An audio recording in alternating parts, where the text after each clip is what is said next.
Don't Tell Me What to Do in the studio with our friend Miss Pam Tillis. It's so good to see you. Thank again. you. It's good to see you How have again. you been? You got your rose-colored glasses on. You got Yeah, everything? yeah. I did a little TV thing just a bit ago, and so I'm kind of So it's time to wind down. yeah. I know this is stressful good. day. I can This help is- with that. Hang on, let me get this. Yeah, obviously. Yeah, no. All right. Would you like some? This is a Weller special I just want a reserve. teeny tiny It's taste. a teeny tiny. Yeah, taste. that's all I want, That's too. all. Yeah, right. Your tastes are. I'm about to say, I know your tastes better, are not Tracy. that teeny tiny. This is a wheated bourbon. We like to say wheated. It's a wheated bourbon. Very good. Oh, Cheers. not Cheers. bad. Wow, that's good. Yes. I realized when we had Lori on here the last time, we needed a bigger bottle of tequila. Oh gosh, yeah. I know she just had a She's little a tiny pro. bottle. She is a pro. Yeah. But I did a show up in Kentucky for I did a Christmas run at a place, the Galt House in Kentucky, and you're not going to spend any time in Kentucky without becoming. No, they'll bombard you with whiskey. It's bourbon. Yeah, it's bourbon. Yes. Yeah, Sorry. it's bourbon. Don't say that up there. They'll get offended. Yes. Anyway, Horses, I horses developed and bourbon. I developed a taste for that. I like it. Yeah. I can't drink very much of it because it'll wreck. You just brown liquor and singing don't go great together. They I really don't. think. They dry you out. I mean, Yeah, and I had to get to the place where I stopped drinking any liquor before the show. No, absolutely. Like it looks cool, but it's not great for your pipes. It but may not be good for the singing, but it's but good for the country music it's song. good It's for good for the- the attitude. But I do like to, and when we were kids, this is terrible sound, but when we were wayward youths, we used to put this stuff with Coca-Cola, and now I Now I go, don't wanna okay, ruin it, no. wait a minute, now I just wanted to taste this brand because I haven't Exactly. had this. Taste so the whiskey. tastes Yeah, good. why do you want to ruin a good whiskey with a soda pop? Sad. It's just Very sad. terrible. But I like those big round balls of ice. Yeah, that Those stay is- cold a long yes. time. Those are my And favorite. then the pros, they have the whiskey stones. You put those in yes. the that's So my favorite is it's an Irish single barrel called Redbreast. That's really good. That we've indulged in. We've more had than that once. a couple of Yes. times. Say it Couple of again? times. Redbreast. okay. I'll Redbreast check that, really and it's an good. Irish whiskey. is. Yeah. It's very good. We like. Is it peaty? peaty. What No, is it's not peaty? too peaty. Scotch is peaty. I Some don't Scotch smoky. is Like real I don't like real peaty. smoky. What's it? What do they make Irish whiskey out of? Like, what's the? I don't know. I don't know. I'll have to look it up. That's I do not good. know. Okay. They're Well, all I a can- little I liked different, it, but but you know. as far as I went with it. Yeah. Who We're cares? not experts, Nobody Miss- cares. I just does it taste good? That's all I care about. We're not experts, Miss Pam. We Now- just like to drink it. Now have you played over in Ireland? I have not, but I was actually, as you were walking in, I was texting with a business friend of mine that's over there playing golf with his boys right now, and he was just sending me pictures. They need you and me over there, Because don't they? those are my people. Those are my mix. Well, man. me too. Yeah. Well, don't go without me. Absolutely. Let's go to Okay. Ireland. I want to go. Play a let's little do it. golf. Yeah. Eat the Yeah, food. T&T. Drink lots of beer. That's right. Yeah, because Irish people know how to drink Yeah, and tell a story and tell a good story. and weave a yarn. That'd be a pretty good show. I'm telling you, I'll sell some tickets in I Ireland. bet we could. I might have hair by then. I don't think they'd kick you out of the country either way. Yeah. I don't need. Oh, we better play a song before we get into any Okay. trouble. I'm Tracy Lawrence. We're Honky Tonkin in the studio with my friend Pam Tillis. So you said you've just been doing some TV stuff. I see a TV show on Crackle, Fairwood. There's that. Yeah. We just did a documentary about Minnie Pearl. So Really? yeah, so I'm excited about that. That's awesome. Yeah. Did you know Minnie Pearl pretty I well? did. Oh and yeah, because you were on the you she- were around the opera well, growing and she up, right? plays a role in the Mel Tillis story and Yeah. my story. So yeah, that's a whole other topic. You have to watch the documentary, but it's cool. Oh, she was kind of like an auntie to me. So is it almost wrapped up? I mean, when's it coming out? Do you have a release I'm not date? sure, but there's it's going to be really cool. A lot of That's people awesome. were in it. Spoiler alert! But give us just a little Minnie Pearl story, something we can share with everybody. Oh, well, okay, I'll tell you a story and I told it in the documentary, but I tell it on stage a lot. I do a little song. I found a song a lot of times when I do like a small theater or an intimate venue. I got a little, I sometimes travel with an acoustic trio, and it lends itself to songs and storytelling. Yeah. And recollections. And so I do this little song called $2 Hat. And I talk about the fact that Daddy, when I was born, Daddy was on the road with Minnie Pearl making a little extra milk money until his career got a toehold, a foothold in the. So anyway, he was out with her, and he played rhythm guitar, and Roger Miller played fiddle in that band. Can you imagine being on that bus? Lord have mercy. They just nearly died from laughing. Anyway, trying to see who could make each other laugh more. But anyway, so Miss Minnie knew that Daddy was he was an aspiring artist, and he sang. She loved his voice, and so she would feature him in a number. It was that kind of, because back then those kind of old country shows, they were kind of like a review. This is kind of it was a mixture of vaudeville, a little bit, exactly, comedy, exactly. Yeah. Got a character up there, Minnie Pearl's character, and they got these, young singers. Anyway, so she'd feature him, and he'd sing a song. She caught on to the fact that he wasn't talking really before the song. He wasn't talking after. He'd just singing, getting off the He'd stage. sing, and then Roger Miller would come out and say, Mel Tillis says thank you. Well, she caught him coming off stage one day. I was a little baby, so I didn't know this, but this is the way it's been told to me, and I might have even embroidered it a little bit in my memory. But she said, Melvin, what's this all about? She said, if you're going to learn to be an entertainer, you better learn to talk to the people. And he said, I can't. And she said, oh, yes, you can, Melvin. You can. And she said, don't worry about it. They'll never laugh at you. They'll laugh with you, especially if you know how to have a good laugh at yourself. And honest to God, and he says this, he gives her credit. He says, I learned everything so he took that to heart, and he said, and everything I learned about comic timing, I learned from Minnie Pearl. Wow. I'm Tracy Lawrence. We're Honky Tonkin in the studio with Miss Pam Tillis. So you and I met in the early 90s. And for a lot of people that aren't in the industry, country radio seminar usually happens about February or so, first part of the year. Mm-hmm. And that was where we'd bring all the radio people in, the program directors and the music directors and some of their staff, and the labels would wine and dine them. Mm-hmm. And you and I were on the 1992 New Faces show with Brooks and Dunn, Clinton Gregory, Sammy Kershaw, Hal Ketchum, me, Little Texas, Eddie London, McBride and the Ride, Colin Ray. Wow. I remember what that. What a list of people. But I'd forgotten all the people. Yeah. But how, and so many of us had almost. huge careers. Really good. Yes. That was a good class. That was a really good class, and I've always been very proud of that. And I'll never forget, I was standing by the side of the stage, and Tim Dubois, who was the head of Arista Records at the time, he would do this funny thing. I can't say it exactly like he would say it, but because he was a very dignified Southern gentleman. Accountant. Yeah. But he was very dignified. But he would come up to you and he'd go, and I'm gonna paraphrase. Mm-hmm. He'd say, "Now don't screw this up." I'm not gonna say it the way he said it. But anyway, so it was kind of funny but it was like, Tracy, you know this. So now in social media, I think they call them tastemakers. Yeah.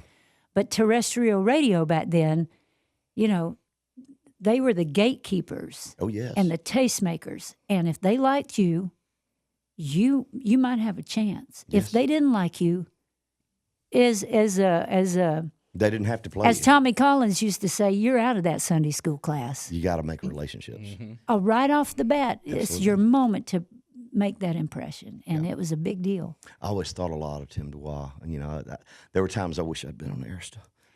My gosh, it was a dream deal. It was a great, what a label, and I watched the things that he did with Diamond Rio. And we had so much creative freedom. And he didn't, the acts didn't overlap each other. Everything had its slot in the roster. Yeah. There was no friction or competition. I mean, everything just seemed like it set really well. Rick Blackburn did a great job with a lot of that at Atlantic. Yeah. But sometimes you had to fight a little bit to keep your identity. Yeah, I hear you. But that's all part of it. But I had a chance to visit with Tim Dubois on numerous occasions, and I always thought he was a highly intelligent man, very good music guy. Absolutely, yeah. But that was CRS. That was fun. It used to be wild back then, too. I was just going to say, but they partied their butts off. They still do. Yeah. Well, we used to go to the Opryland Hotel and basically take over the hotel, and it was absolutely insane. Yeah, pretty nuts. Yeah. But that's letting off steam because But that's what being young is for. Well, and make no mistake about it, all you guys make it sound so fun on the radio, but it's a high pressure business like any other, it's all, it's always, are you making your bottom line? Are you making your numbers?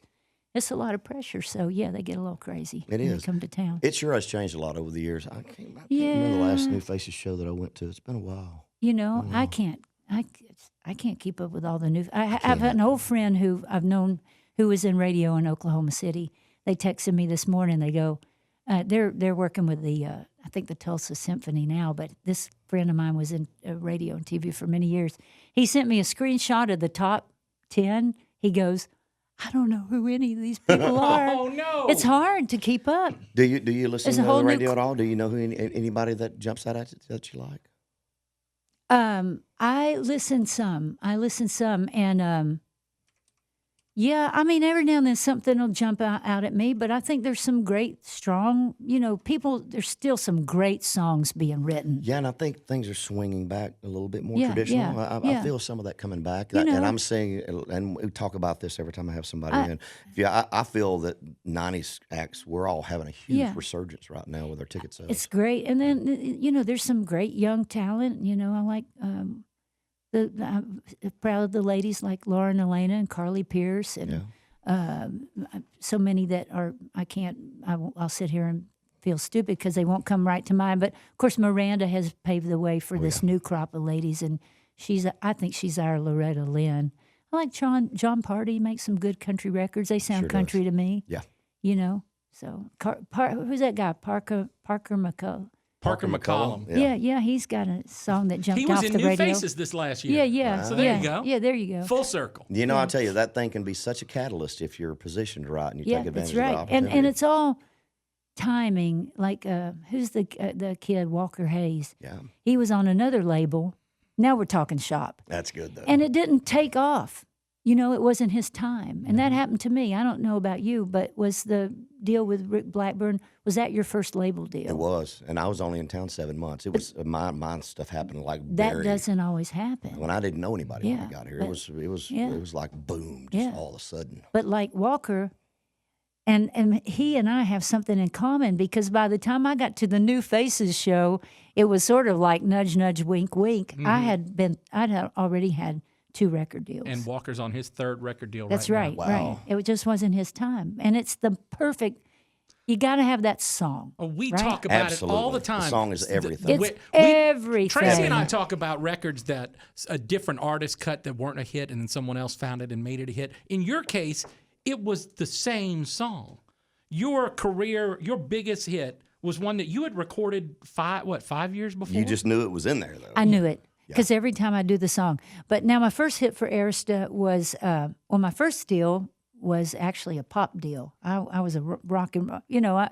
Daddy was so big, his career was so on fire. I'm like, if I don't get in another lane, they might never pay attention to me. Yeah. So I didn't do it. But my first hit on Arista was Don't Tell Me What to Do. But the song you're making reference to is Memphis. Of course. Yeah. What a big record. I have to tell you that when that album came out, I was just breaking. I listened to that album so much. Oh, I was such a wow. fan of you Thank early on. you. Because, Gosh. back then we didn't have satellite TV on the bus. I mean, everything was a VHS or boxes of CDs or cassettes. And we listened to a lot of music. That was one in my heavy rotation list. That whole first record was I love so that. good. Thank you. I sang it a lot. Cool. It was good. Cool. He does I'd like not to hear sing you. it in his live show now, which No, I I think we don't. should work on that. You should sing Maybe It Was Memphis. There was a You could lot make of good that ones. work. I mean, just the whole list. I mean, I knew the whole album. Thank you. It was That good. means a lot. Who produced that first record? Paul Worley. Yeah. Yeah. Yeah. That's because it was good like that. Yeah. Friend Laura Morgan, piece of work. She is. We've had a large time. We toured together on and off for 9 years, and we still get calls. We're about to go up to Canada and do some stuff, but she was so much fun on the road, and I did not try to outdrink her. I just gave up. I learned early on, don't try to do that. I tell you, too, No, she's just fun, but she's a pro too. But she's also happy in her personal life. Too. Yes, she and is. That's made a huge It's difference. made a huge difference. And we just had started, we had not been on the road too long when she started talking about Randy. And she goes, oh, he's getting really serious. And she says, I don't do marriage well. And I'm like, Lori, you might need to just don't overthink it. Don't overthink it. And it turned out to be great. Yeah, he's been real good for her. No, Yes. I really think he's a fine man. So pajama parties and shows and Oh families, yeah, tell me all this. rolling slumber party. Yeah. rolling slumber So we parties. had you actually. I can't believe this. You were the guy, Patrick, that came up with this idea because she probably said rolling slumber party, and you said, "Well, Like, hey, you should do just pajamas." Yeah. So we talked about it a long time. Well, we've done a couple of funny things. Let me back up and tell you one of the funniest things we ever did. I got to. Do we have time? Oh yes, you have All the time in the world. So one time we got a wild hair, and we were out with Waylon Payne was in her band, and Waylon says, "You guys," he says, "you gals are really missing the boat." We said, "What do you mean?" He says, "The only thing from between you and really true superstar legend status is your hair's not big enough." So we were playing in Phoenix, Arizona. I can't believe we did this, and we took a train. This was so cool. We took a train from Phoenix, and we took the train to Los Angeles, and we got off not far from Hollywood and Vine, and he took us to a drag queen wig shop. And we got the biggest wigs you have ever seen. Lori looked like a Macy's float. This wig was so big, the wig was a third of her entire stature. She looked like Marge in The Simpsons. It was hilarious. But anyway, Please tell me y'all wore those on stage. We did, and I'll tell you another quick thing about it. So that was back before COVID, and we could sign autographs. And we would go out after every show and sign autographs. So people would come. There were three kind of people that came through the line. One kind of person says, "We love your hair," and another kind of people would go, kind of come through and giggle and laugh and nudge, nudge, wink, wink, like they got the joke. Yeah. We never acknowledged it. We never even said anything about the wig in our show. We did it straight face the whole show, just like there was nothing different going on. One lady came through the line. She goes, "Your hair, it looks terrible." So she was the one honest. Anyway, that was funny. But so we did this thing. We decided, thanks to you, Patrick, we decided we're going to do the pajama party thing. We got satin pajamas. Lori had a gal sew feather boas at the cuffs and the feet. We wore sparkly mules, like sexy bedroom shoes, and we came out with martini glasses. It was so cool, but I said, I was moving around on stage and I'm going, wow, I feel kind of weird, and then I realized I'm so used to wearing clothes that are tight on stage, and I'm like, we're in these loose pajamas, and I'm like, I feel like a free-range chicken. That must be what it feels like. It must be. Yeah. That's why those chickens taste better. I'm just saying. Old chickens still make good soup, so don't go.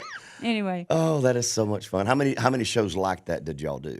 A bunch? I don't know. We worked together on and off for 9 years. So that like was- with the pajama with party. the pajama thing, yeah. Only a couple, but we're gonna. But that's just because we haven't been working as much together the last year or so. But we'll You try could call those. the next tour Big Hair and Big Hits. Well, we might. Big hair and big Hey, hits. but here's the thing: if we wear the pajamas and the wigs at the same time, I'm afraid show business is not even. They're not even. You guys aren't even ready for this. I might think it'd not be be. too much for the people. There's only one way to find out. That's right. I ain't afraid. Here's Pam Tillis and Shake the Sugar Tree. We are Honky Tonkin. Thank y'all so much for being here with us in the studio with Pam Tillis. It's so fun catching up with you. You just It's seem fun like time. you're She in just such a handed good me her- place. Oh, thank you. No, Did you need more whiskey? or no, you I trying need you to your- take that away. I just wanted This a is little bottle taste. of water for you Thank in case you. you need to Water back. cleanse your You know, palate. I've always wanted to ask you this. Tracy, can I say this real quick? Absolutely. How many state fairs did we do? a lot. A lot. George And you Moffat. mentioned John Michael. We did so many. That's all we did through the Midwest. Yeah. Every fair and We county played every rodeo. darn one. Absolutely, with those Yeah. pop-out stages Every and single flatbed one. trailers. We did 'em all. and the heat lamp chicken for dinner. That's right. Aren't you more from chicken? That's what Yeah. George said. All of it. Anyway, what were you saying? I growing up with a famous father, my kids have had a hard time. it's not easy. It's not easy, and I've had to adjust the way that It's I really do with not my easy. kids, Yeah. and we've been through some really tough times, and there are times that my kids just absolutely despise everything about it. Did you struggle with some of that early on? I mean, because it's overwhelming because you didn't choose to be in it at that particular point in life. And I was a single mom for a long, long, long time. and trying to juggle it. And I always said, and I already knew this, but I got into it too. You know, I couldn't help it. But big dreams so often come with really big price tags. They do. It doesn't matter how much you love your kids. Now, that being said, if you are a big enough superstar and you can afford to fly home every night and be with your kids, not all of us manage that. I never got the jet. And or if you can afford to bring a nanny on the road, I know there's some entertainers that have been lucky enough to make that work. Yeah. You know, but other than that, it's really hard. And a lot of times you're leaving, you know, I'd like to They're the talk ones to that Loretta Lynn about this. And, you know, many of the, I mean, it's hard. And the kids can build up resentments. Yeah. And then you spend a lifetime working on that dynamic. And, you know, my son and I, we still work on our dynamic. And it's an ongoing thing. Well, you know, as an artist, we all have a little bit of a selfish nature, and we tend to put our careers, at least I have. Maybe men do that more than women do. I don't know, but I put my career a lot of times way out front.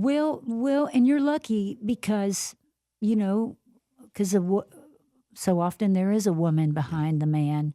And for a woman, it's a little bit different. Now, my mother helped me a lot. Yeah. My mother, God love her, I remember her shaking her fist in the air, holding my little boy, and saying, "I can't believe you're putting me through this again, Pamela." I mean, God love her. Oh. I would think you and your son, though, you have something to relate to because you both had parents who Well, were you know, famous country singers. You know, the one thing that is, I don't know, my son, I am very proud. He has really good musical taste, like really, really good. He's got an especially fine-tuned sense of good music. And, but you know, and he loves music. He really loves it. But he doesn't like show business. You know, show business is just a little bit of a turnoff. You know, he's kind of funny that way. But I think he's proud of me, and he was definitely proud of Daddy too. But show business, tough business, and it's not for everybody. It is not. Even if you have a lot of talent, I mean, That's right. You sacrifice so much. And he's seen, you know, my son, after 2 generations of that, he goes, "Wow, Mom, it's, you know, he'll say, was it really worth all of that?" You know, because sometimes from the outside looking in, it may seem like you know, hard to make that call, the trade-off. But Yeah. I think all in all, he knows that it's given us a good life. And I, you know, you have to do what's inside of you. Because if you don't, you'll never be That's happy. right. Yep. It ain't, as they say, it ain't healthy to hold that in. And I do think that he can understand that. I think they do. Eventually. Yeah. Yep. It might take a while, and it took me a while. It took me and Dad a long time to work through some of our dynamic. And I never try to portray that, or I never want to sugarcoat that or gloss that over. I mean, it's a, you know, it was always a process. What did you tell me once? For a man who could barely talk, he was. One time we were actually is idyllic, wonderful moment. This was a wonderful moment in our father-daughter relationship, and we're sitting on the front porch. I mean, the porch on his little cabin, guest house out in Ashland City farm that he had, and we're watching the cows in the field, and the clouds roll by. And I said, "Daddy, how many songs you figure you wrote?" He says, "I guess about 1,000 or so." Wow. And I said, "Wow, Daddy, for a guy who couldn't talk so good, you sure had a lot to say." And he did. Well, you got a lot of that gift. Here's Pam Tillis and Me Vida Loca. We are Honky Tonkin with Pam Tillis. Sometimes the stories you tell, I can see you close your eyes and you just absolutely relive them. It's funny to watch that in people. Oh, that's funny. I didn't know I do that. You do. I can just see the wheels turning in your mind about all these visual images funny. that you have of the things. And what's some of the coolest people you've ever met? You had to met some amazing people on sets and different things over the years. Oh, man, I'm just, wow. Did you meet Burt Reynolds on the set at any point? Did you get to do any of that stuff? Yeah, and I met Dick Van Dyke, and I met, I met people across all different, not just country people, though. I met people you wouldn't imagine, like I met the lead singer for Steely Dan. Awesome. I met, got to work with Stevie Nicks. I met Stevie Nicks, and that was kind of crazy. Yeah, I'm just, all kinds of people through my life. I met the admiral for the North Atlantic Fleet. Your life takes you all kinds of. It really does. You meet all kinds of people that you would have. I met Clinton. I met Bush. I met, you meet presidents. You meet authors. I met Garrison Keillor. Just all kinds of folks that you would not ever have the opportunity. I've been up in a fighter jet with some of those guys that are like Top Gun, Top Gun. And it's like, wow. Our music has been like a vehicle, and it's carried us all over the world. And it's just such a common language, even if you don't understand the words. That's right. People all over the world love country music. It's an amazing thing. It's just kind of funny where it takes you. It really is. I think about all those times. I got a chance to meet Bert a couple of times, and I just thought he was the coolest cat. Growing up in that area, I remember seeing Smokey and the Bandit for the first time in the theater when I was 14 years old. That's overwhelming to a little kid. I came from a town of nowhere. It really is. Nowhere, and nobody ever got out of there. We worked at the cement plant or the paper mill or whatever, and to break those chains. Nowadays, kids have access to everything. The world's not closed off to anybody anymore. I'll tell you a neat story about meeting people. So when I was a kid, we were way into rock and roll.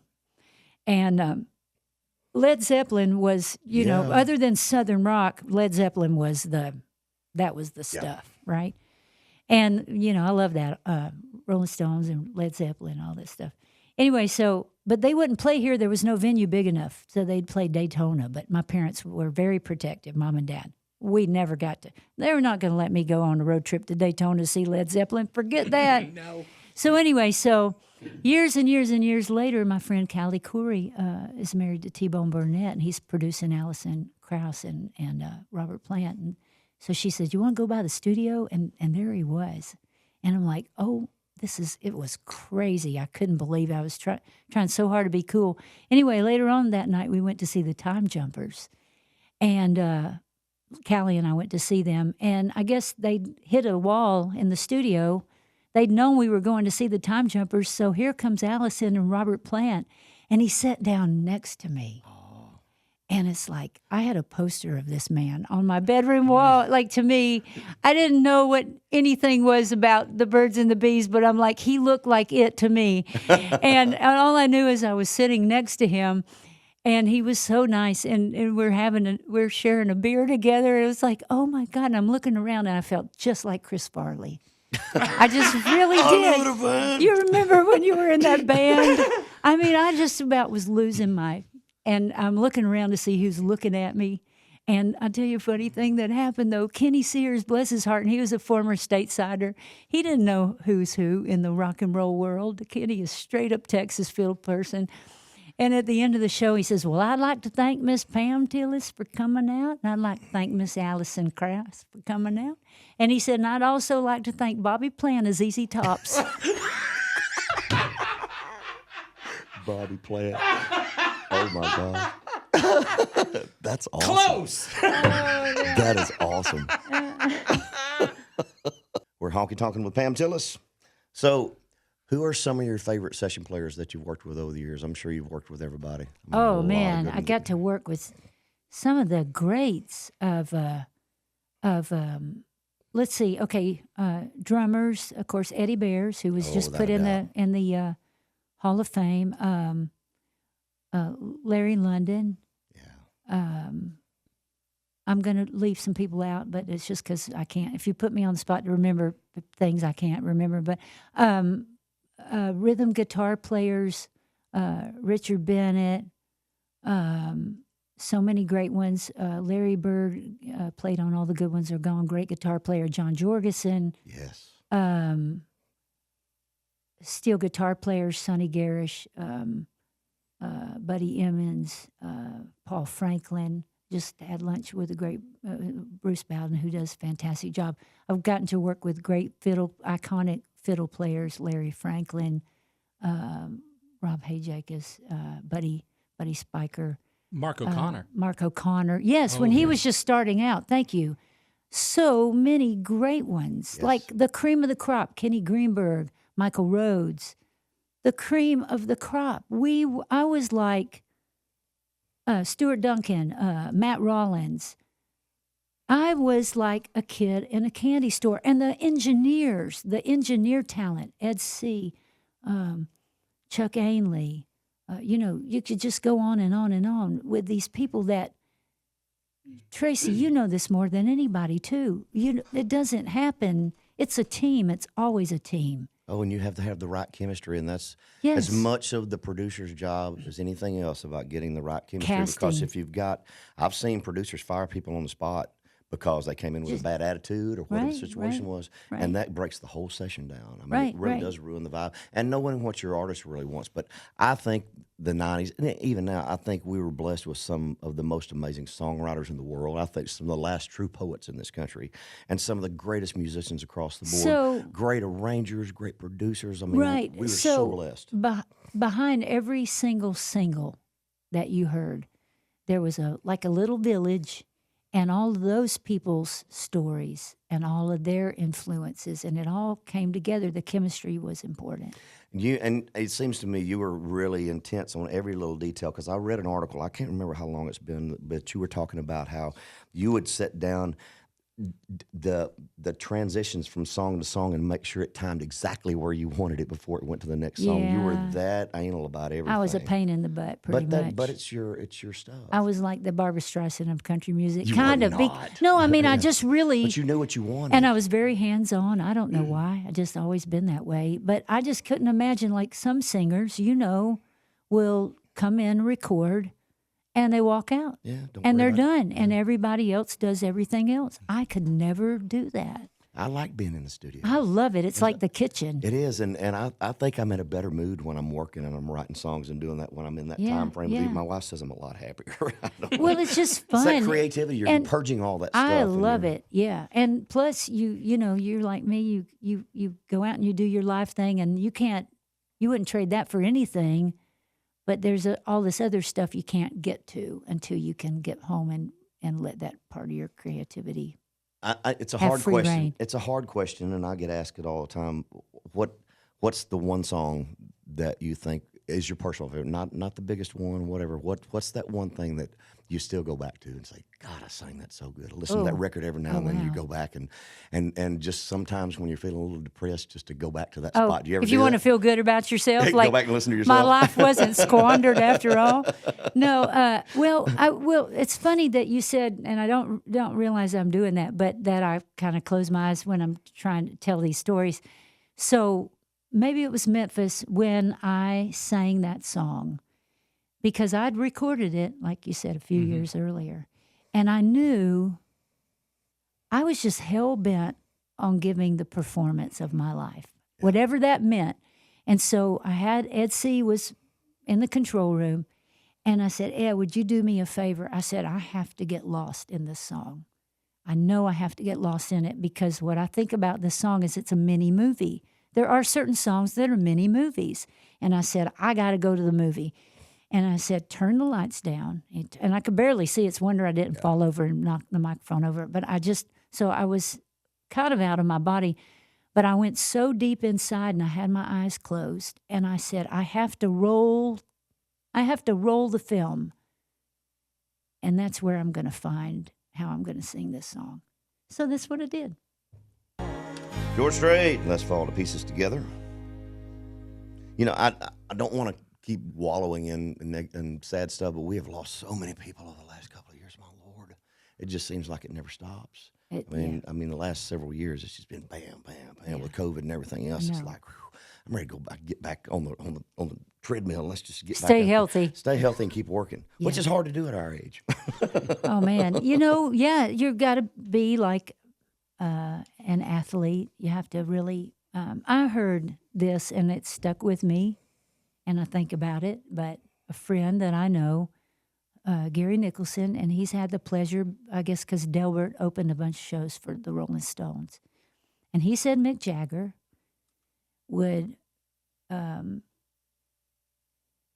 like he was kind of hanging out on tour with him and watching him. So he runs every day. Yeah. He eats. They have a chef. They eat fish and salad, or Mick does, and he would attend the after parties. But he'd have one glass of wine, and then he'd watch him. He'd drink a gallon of water after it. Wow. So complete regiment. And I know that he would sing his entire show while he was jogging, so he would have the wind. That makes sense. I saw him, and I saw the Stones in Detroit this year. Yeah. And was he 79 years old? And 2 hours, he's nonstop. Yeah.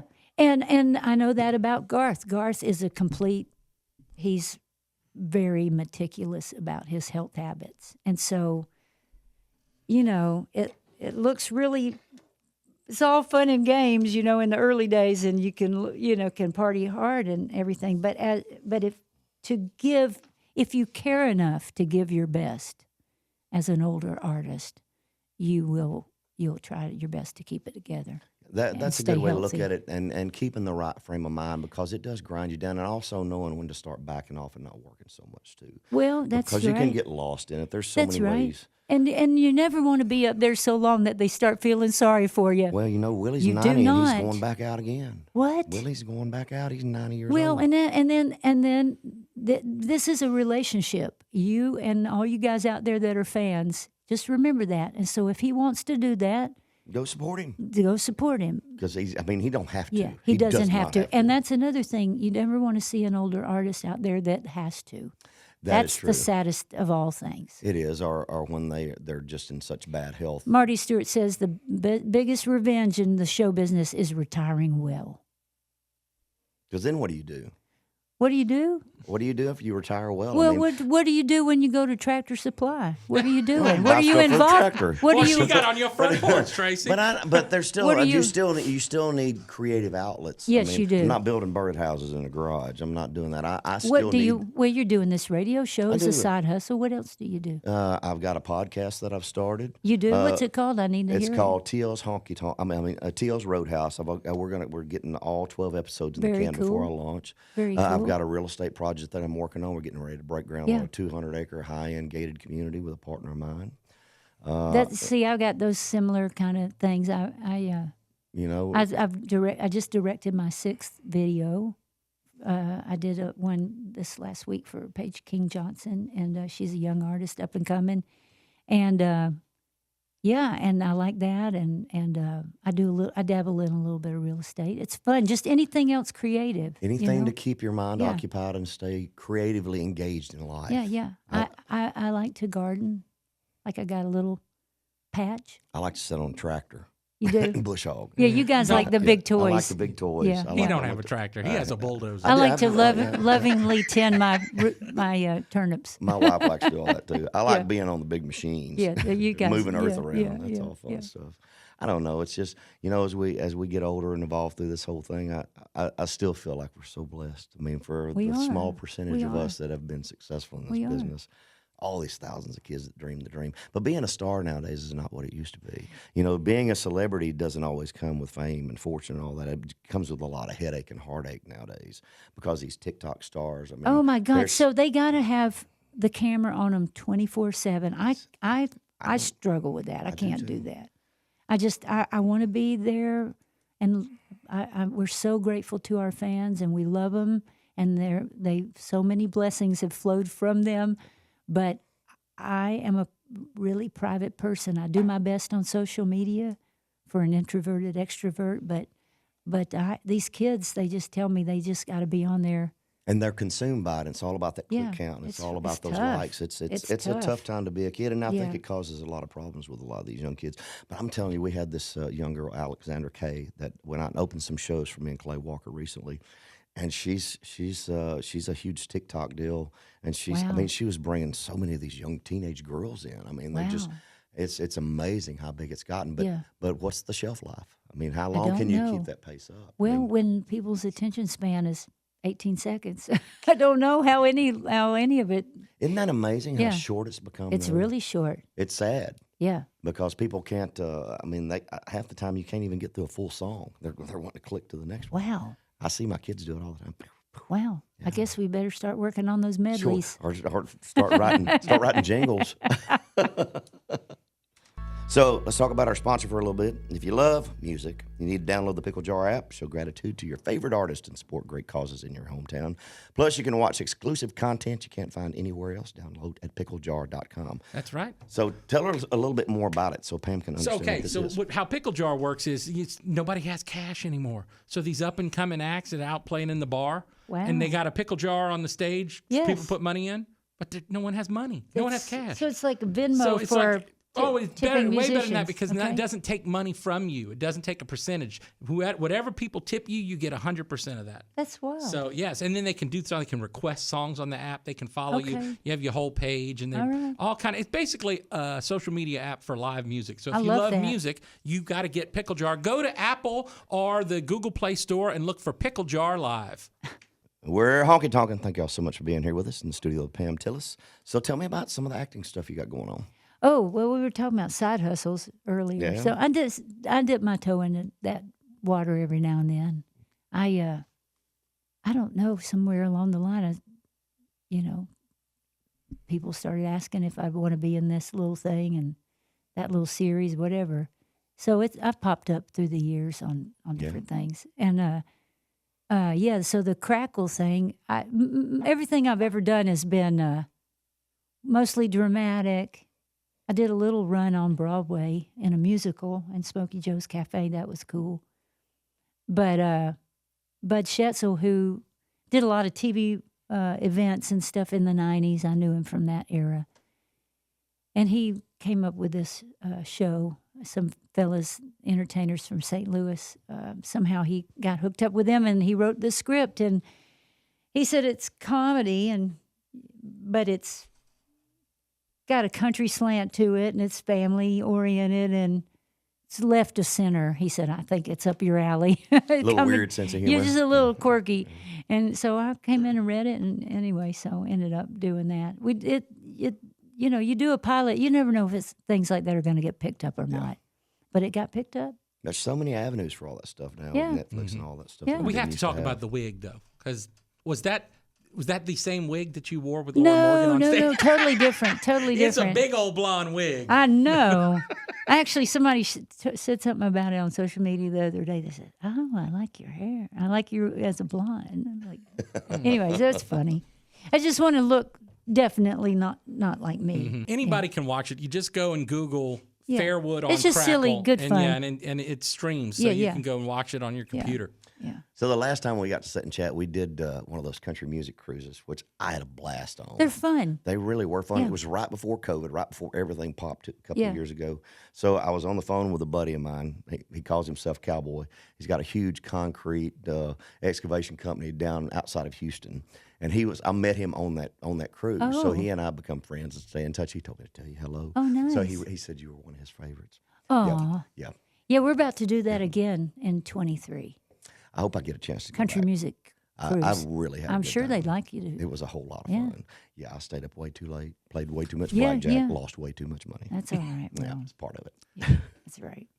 So how did you, I know you've talked, there's been several things that you talked about TV shows and movies and things. What got you behind the lens?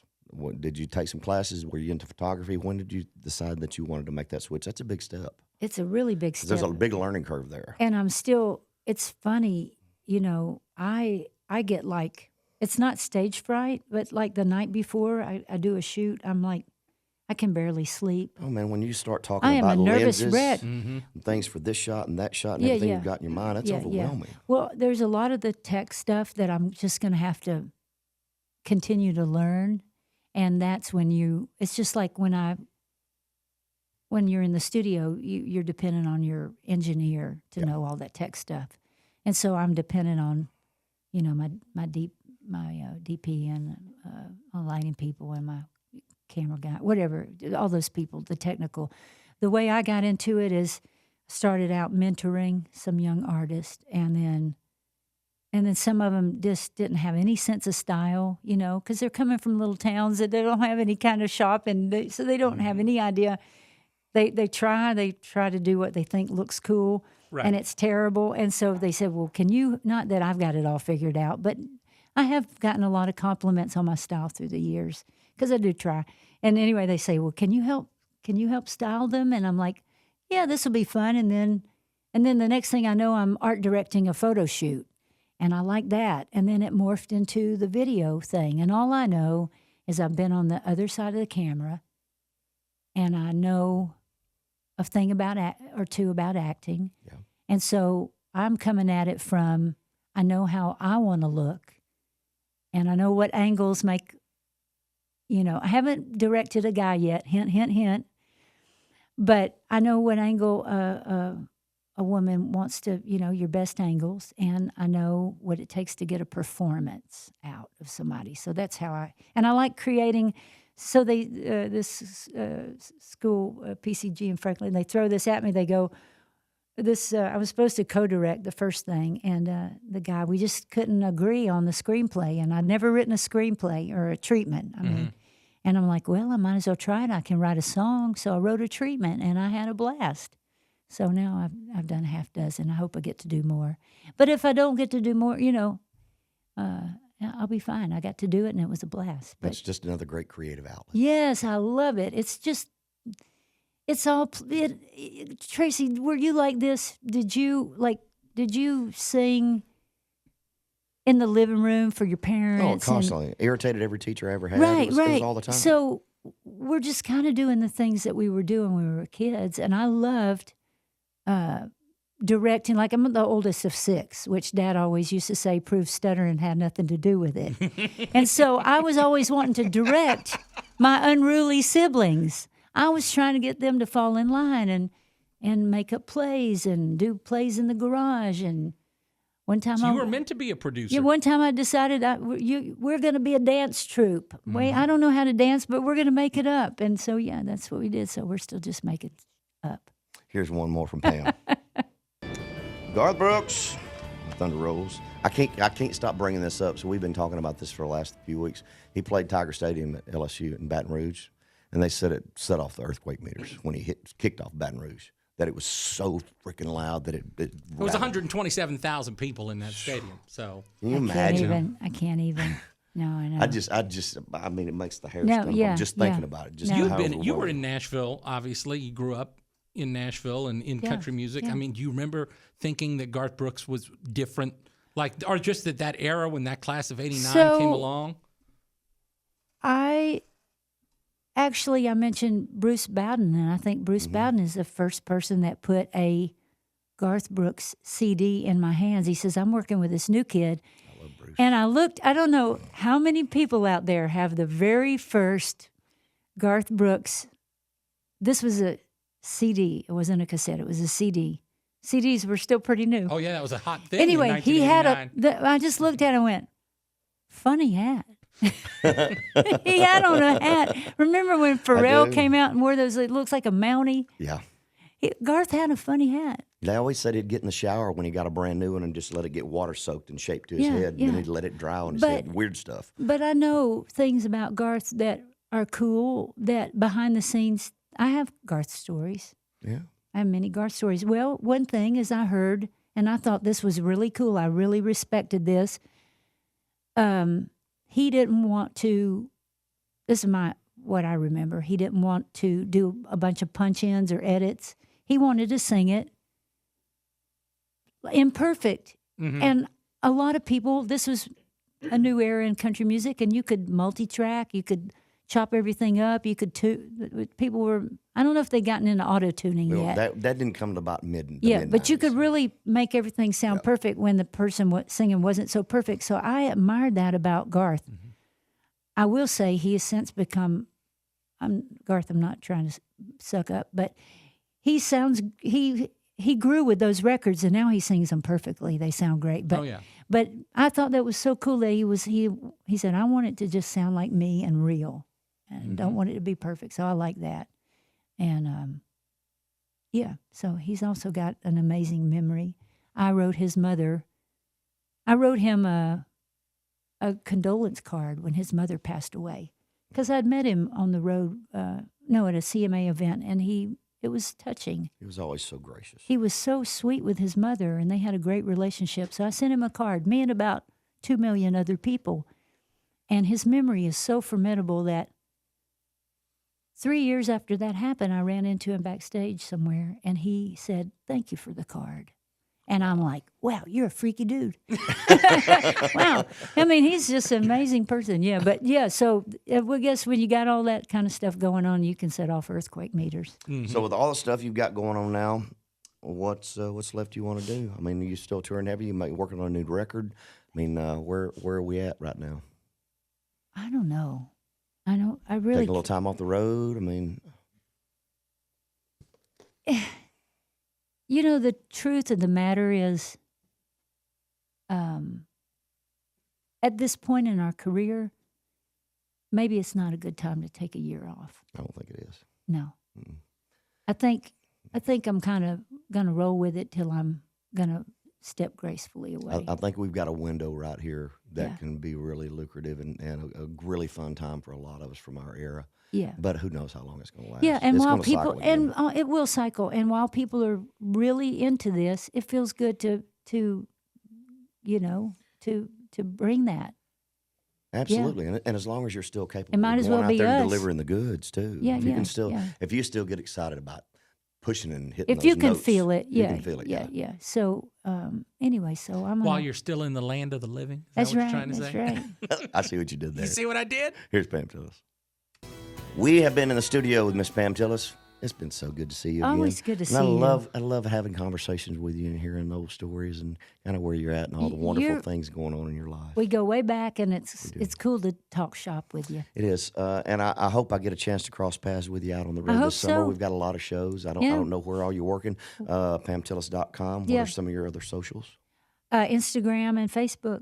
You know, I'm not a big tweeter. I probably should be, and I know I need to TikTok, but I just not. It's hard to do. I have to be you pushed know, to do it. Yeah. But but you've done some, and Yeah. I saw some not too long ago. And the one thing I have done on TikTok, I need to do some more, is singing duets with people. I like that. The people really enjoy that. They love That's a lot that. of They fun. do the split screens and stuff.